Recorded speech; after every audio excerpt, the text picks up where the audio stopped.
नमस्कार, मेरा नाम रमेश कुमार साहू है। मेरे पिता का नाम श्री संतलाल साहू और माता का नाम श्रीमती कुमुदिनी साहू है। मेरा सिलेक्शन CGPMT 2008 में जनरल रैंक में 15वां में हुआ और OBC रैंक में 5वां में हुआ। मैं जिस ग्रामीण परिवेश में पढ़ा बला हूँ, गाँव खपरीडीह का हूँ, उस परिवेश में अगर मैं रह के पढ़ सकता हूँ तो आप अच्छे से अच्छे जगह से आते हैं। आप बहुत अच्छे तरीके से मेहनत करके अच्छे से अच्छा परिणाम दे सकते हैं। अतः आपसे निवेदन है कि आप अपना सपना पूरा कीजिए, कोचिंग अच्छे से कीजिए और PMT में सिलेक्शन होकर दिखाइए। सर, PMT में जब सबसे पहले मेरे को रिजल्ट की जानकारी मिली, मेरे को इतनी अच्छी लगी कि मेरे आंखों से आंसू आने लगे।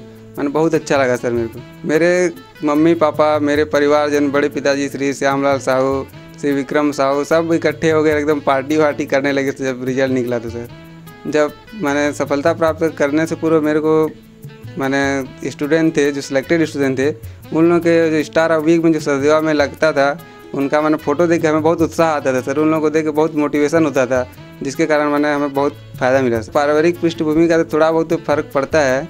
मेरे पिताजी श्री संतलाल साहू मैंने गवर्नमेंट स्कूल में सहायक शिक्षक हैं और माताजी हाउसवाइफ हैं, और बाकी पृष्ठभूमि हम लोगों की कृषक हैं सब।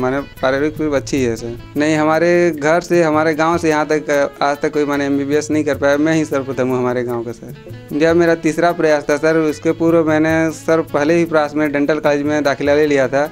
सेकंड प्रयास में मेरा एक ही रैंक से चूक गया था सर, जिस कारण मैं बहुत नर्वस हो गया था, और तीसरे प्रयास में जाकर मेरे को सफलता मिली सर। PMT के लिए मैंने सर्वप्रथम सचदेवा PT कॉलेज ज्वाइन किया सर। उसका टेस्ट सीरीज, उसके बारे में मैंने बहुत अच्छे से किया और उसके नियमित रूप से 6-7 घंटे पढ़ाई की। यही नियमित दिनचर्या ही PMT के सिलेक्शन के लिए बहुत आवश्यक है सर। मेरे हिसाब से PMT तैयारी करने का उपयुक्त समय 11th से ही कर देना चाहिए सर। उसके बाद 12th फिर क्रैश कोर्स में ही आपका सिलेक्शन हो जाएगा सर। मैं PMT करने फिजिक्स को मैं लगभग 3 घंटा पढ़ता था सर, और बाकी तीनों सब्जेक्ट को 1-1 घंटा ही देता था। विषयों को पढ़ते समय जैसे फिजिक्स में सर न्यूमेरिकल बहुत ही आवश्यक है। न्यूमेरिकल जितना ज़्यादा प्रैक्टिस हो सके वही करना चाहिए, और बायोलॉजी के लिए तो क्वेश्चन जितना ज़्यादा हो सके उतना करना चाहिए, और केमिस्ट्री के लिए भी थोड़ा बहुत न्यूमेरिकल और क्वेश्चन दोनों को ध्यान देना चाहिए। विषयों को याद रखने के लिए अपने तरीके से, अपने लैंग्वेज में आपको शॉर्टकट अपनाना पड़ता है। अपने तरीके से आप उसके लिए बनाइए कोई मेथड जिससे आपको याद हो सके सर। मैं जैसे बहुत सारे चीज़ हैं उसका मैं अपने तरीके से बनाता था, अपने लैंग्वेज में, भले हो कुछ भी हो, जो आर्ट हो, सिंपल हो, जैसे भी हो, अपने सिंपल लैंग्वेज में, घरेलू भाषा में, जिस तरीके से हो कि आप अपना शॉर्टकट बनाइए, उससे अच्छा याद रह सकते। दोस्तों के नाम पे, हाँ सर, बीच में शुरू में जब आया तो मैं बहुत ज़्यादा नर्वस हो गया था।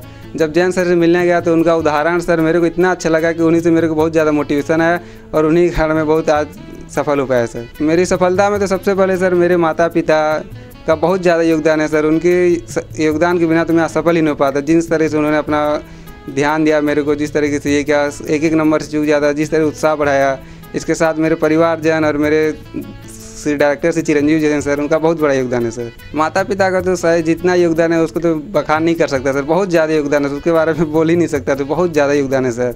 मम्मी पापा जितना ध्यान दिए शायद ही कोई दुनिया में अपने बच्चों को देता होगा जितना मेरे को ध्यान दिए सर। मेरा भविष्य में सर एक अच्छा सर्जन बनने का है। MS करके अच्छे से जनता की सेवा करना ही मेरा पहला लक्ष्य है सर।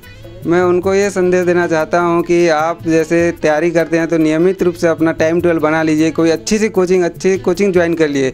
भिलाई में अगर आप कर रहे हैं जाके, तो आप सचदेवा कोचिंग वहाँ जैन सर एक बार मिल लीजिए। जैन सर जो बताएं उस हिसाब से आप चलिए। जैन सर कभी फोर्स नहीं करेंगे कि आप ये कोचिंग करो, इतना सलाह देंगे कि आप बहुत अच्छा लगेगा।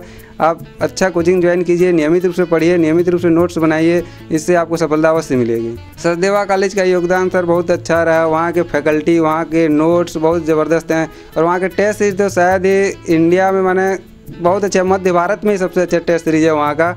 उससे अच्छा टेस्ट सीरीज का कंपटीशन का माहौल आपको नहीं मिल सकता सर। टेस्ट सीरीज, वहाँ के फैकल्टी सब भी बहुत अच्छे हैं सर वहाँ के। आप अगर PMT कर रहे हैं तो अच्छे से 6 से 7 घंटे पढ़ाई, और उसके अलावा नियमित रूप से घर में आके पढ़ना, कोचिंग, सबका अच्छे से तैयारी कीजिए, बस सर।